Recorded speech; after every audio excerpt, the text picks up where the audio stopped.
Well, I can't believe I got back here and I used a little bit of dead grass, a little bit of birch bark, a little bit of dead leaves, and some fluffy stuff that I didn't really work very well. And it took me a while. I didn't have a really good tinder bundle because I didn't have enough dead grass to support it that would then catch on fire. I got the first piece of char cloth going and put it in there, and I was blowing it, and it got flames once and then it died out. So I like to get a spark on another char cloth, and I got that char cloth going, and I finally blew the tinder bundle into shape. But then it kind of went out before I got wood on it, and I had to fan it a lot and feed it and take care of the fire for a couple minutes before I finally got, and you can see here's a good fire.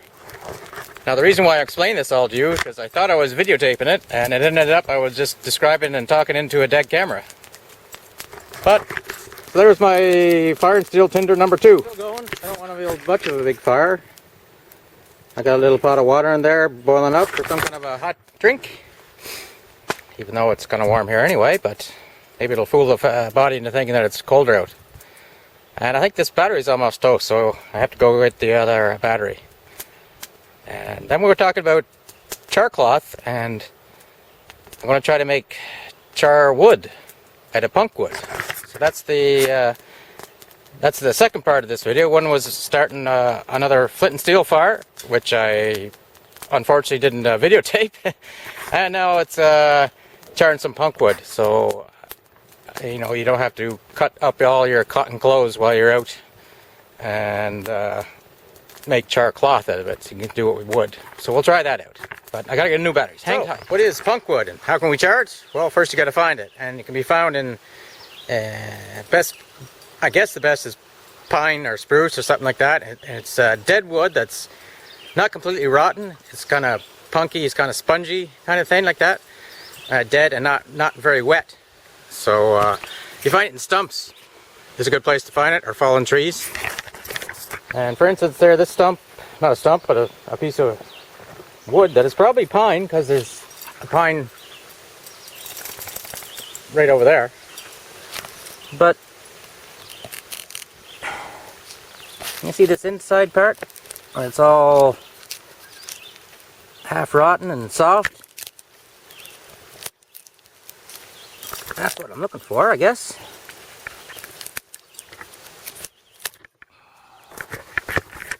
Maybe I can just collect stuff that's around.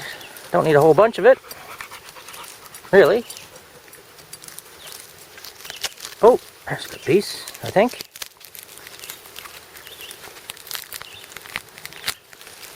Oh, that's a bit wet there still. It rained last night, but it's not bad. Look at those bugs. Whee! Might find a tasty grub in there if you're into that such fanatics. So go back to the fire and start the process. So, you can see me through the smoke.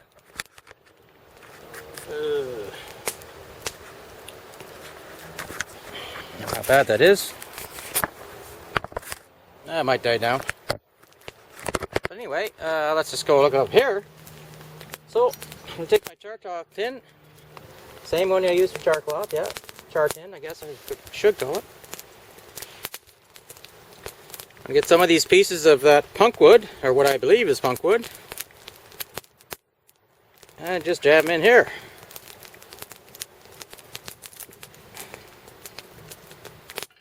I don't know whether I should avoid the ones that are a little bit wet, damp, or not. I've done this before in my basement, working with a little propane stove, burner. And once it turned out, and once it didn't turn out. But when it turned out, it worked really well. This will char up and turn black just like the cotton, and it'll take a spark from a flint and steel fairly easily. Although I believe there's a bit of a different method to use it. I'll put that aside.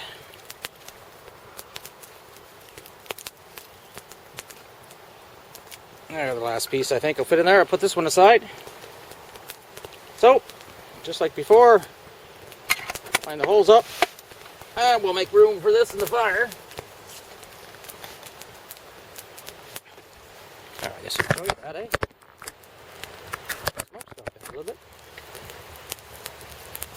So I'll just make a little hole here.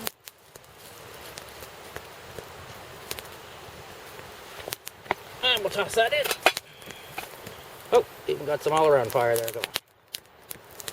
But there's coals underneath it and everything like that. Now, how long do you leave it in there? I can't remember. Let's go with about 10 minutes or so.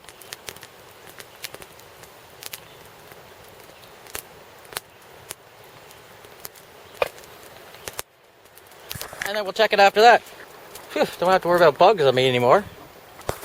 So stay tuned. While we're waiting, see if I can find some more. These are dead poplars, I think. Ooh. That looks fairly punky. Not that I know what fairly punky means, but it's soft. Kind of spongy, it's not wet. So maybe this will work. I'll put that beside the fire. Oh, look, there's even some over here. Again, probably poplar or alder. And I think this is what you're looking for. Put that down there. I might make 2 batches today. Hey, I'm just thinking something, because I seen on YouTube once you can make this char wood without a tin. And I believe it's you have to bury it in the coals. Or under the coals, maybe in the sand under the coals. But I'll give it a try anyway. I'll use maybe just 1 or 2 big pieces. So that wasn't very professional. Now, Chris, let's scrape away here. Get this out of the way. Get down to the dirt.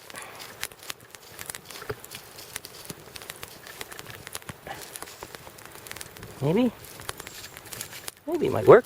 Hey, you say, Ben?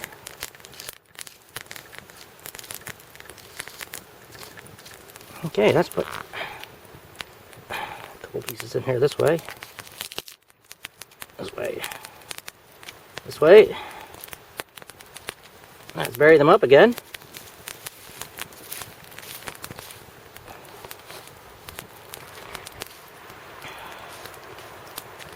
So what you're trying to do is heat it up without giving it oxygen to burn. Oh, so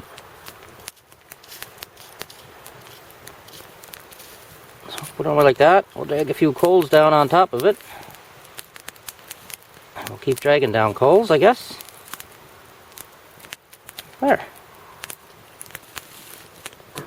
Get some coals somewhere.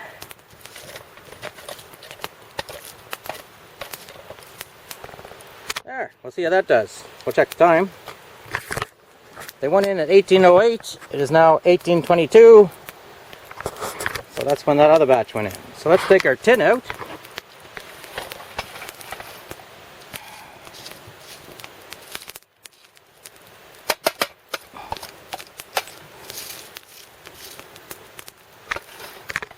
Yeah, we'll let that cool off before we investigate it. I don't see any steam coming from my pot there. Maybe I'll pull it down lower. Lower in that end and higher in this end. That'll get it going.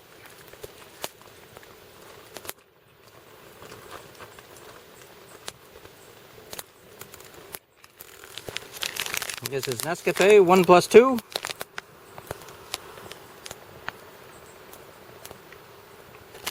So it's got the cream and sugar already added in it.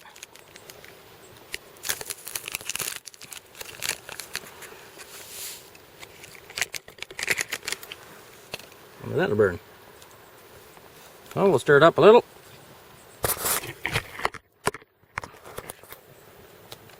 Get more dirt and debris in there than you can stake a stick at now. Ooh, I guess that stuff will burn. There's one out.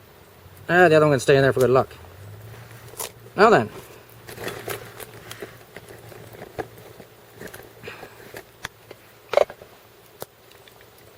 A little bit of the Private Reserve, Danfield's Private Reserve Canadian whiskey. Just to keep the bugs away and the monsters. Oh, that's enough, Chris. Okay.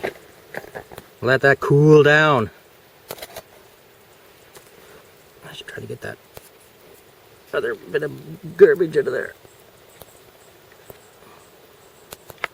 Well, it's either out or sunk to the bottom. It's sunk to the bottom. It's up to the top now. There we go. Oh, here's the tin here. Let's take a look inside. Oh, and that's what I'm kind of looking for. It's all gotten blackened and charred.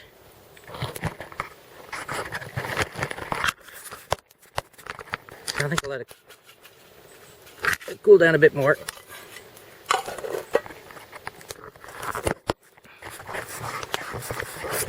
And once we get back, I'll get it and I'll test it out. Try to get some sparks in there and see if I can light it up. So it's calmed down enough that it's okay to mess around with.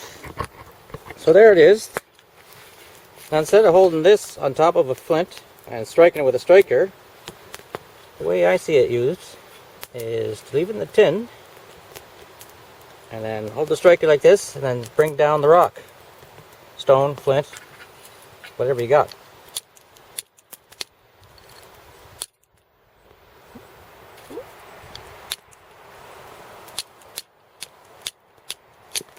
Oh.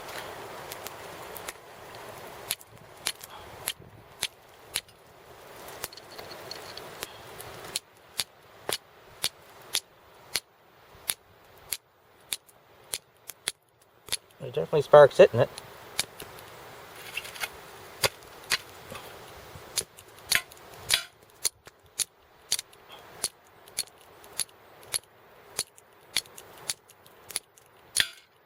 But I can't get any to light.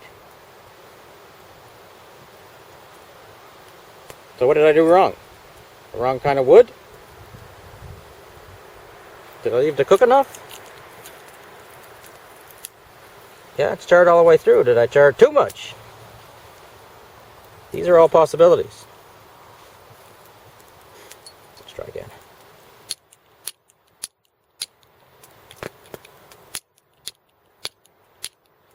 Oh.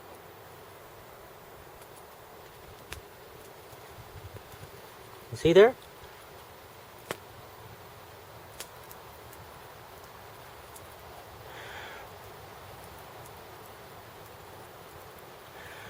Now you could either take this and put it in your tinder bundle and blow it to fire like you did with the char cloth,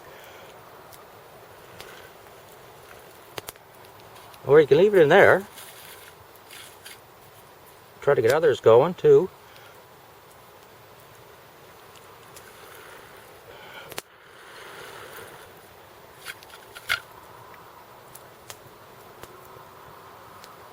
And instead of putting that in the tinder bundle, I don't have a tinder bundle ready. I should, but I don't. What can I use to simulate one?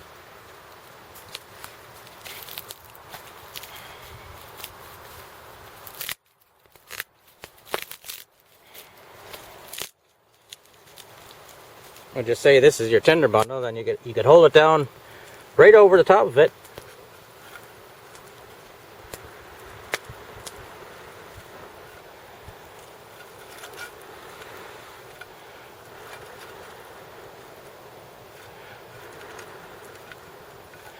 And blow it like that. This is of course not going to go because it's not a good tinder bundle. But then when you're finished, to put the fire out, you make sure that the hole is on the opposite side of the hole and thing. You just cover it like that. You'll set it up there just to make sure. And then the fire will go out. And then you can use your char cloth over again. And that's the way I've seen it done. There's what's his name? There's a good old guy from Australia that does it that way. Justin Wolfe down in Kansas, he does it with punk wood too, char wood or whatever, and char cloth. But so that's how you could, if you don't have anything, say you're wearing all plastic clothes and stuff like that, and nothing cotton material, and you ran out of char cloth, well, if you can find some of this punky kind of wood that's kind of rotten, you can put that in the tin and char it up. Oh, we got to check on our other one too, underneath the fire. It's been in there for 13 minutes. Maybe wait another couple minutes, have a drink of coffee, and then we'll see what that looks like.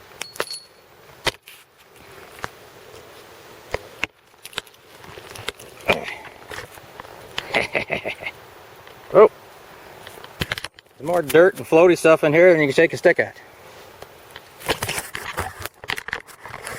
But let's give it a taste test.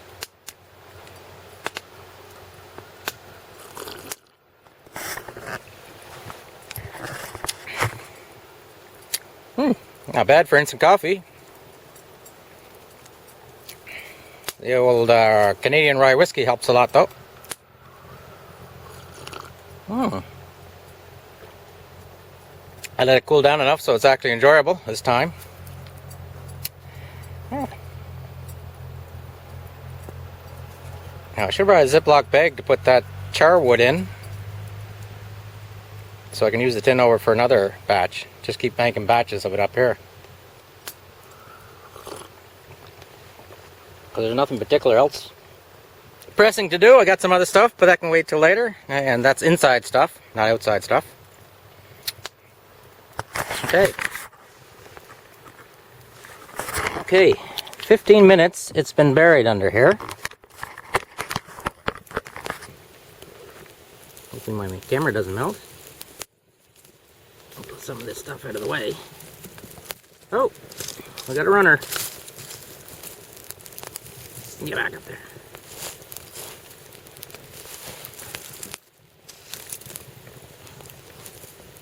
If I can tell it apart from the rest of the nondescript stuff. Oh, there it is there. And it looks like it was either not in there long enough or was buried too far.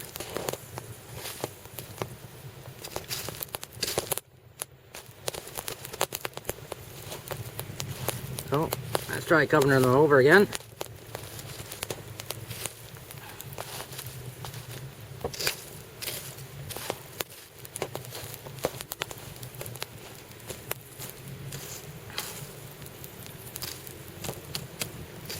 Yeah, that's worked for a while.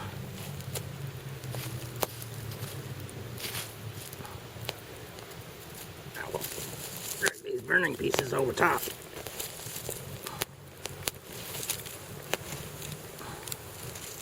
Without putting the whole fire out, that is.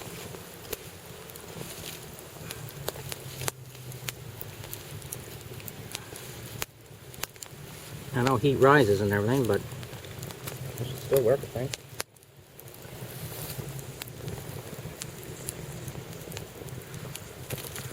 Okay, back. I didn't actually time this one here. I got a good mind, but it's damn dim in the corners, I tell you that much. So we'll get this tin out there.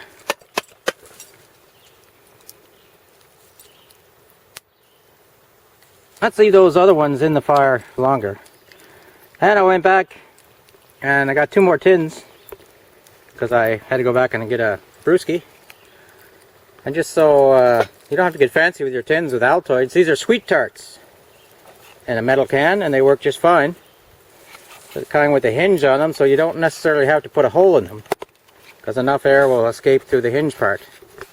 So they tell me.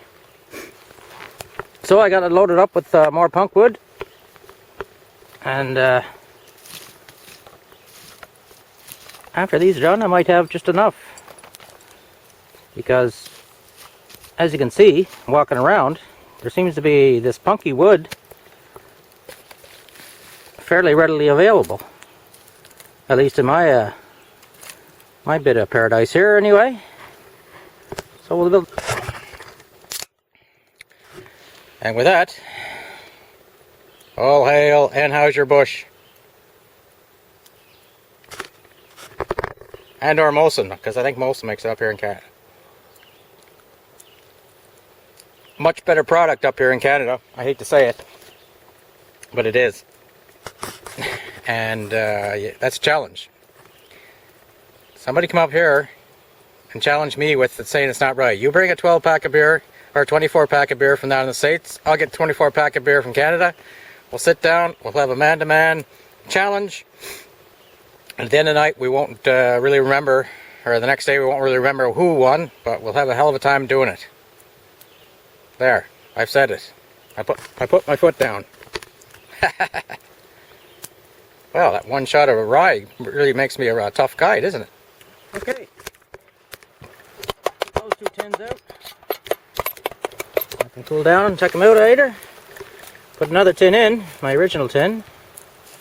Now I'm going to carefully... Well, that's definitely not charred enough, but it was the outside one. See if I can... Oh, that was another one. And I think that was the other one. So...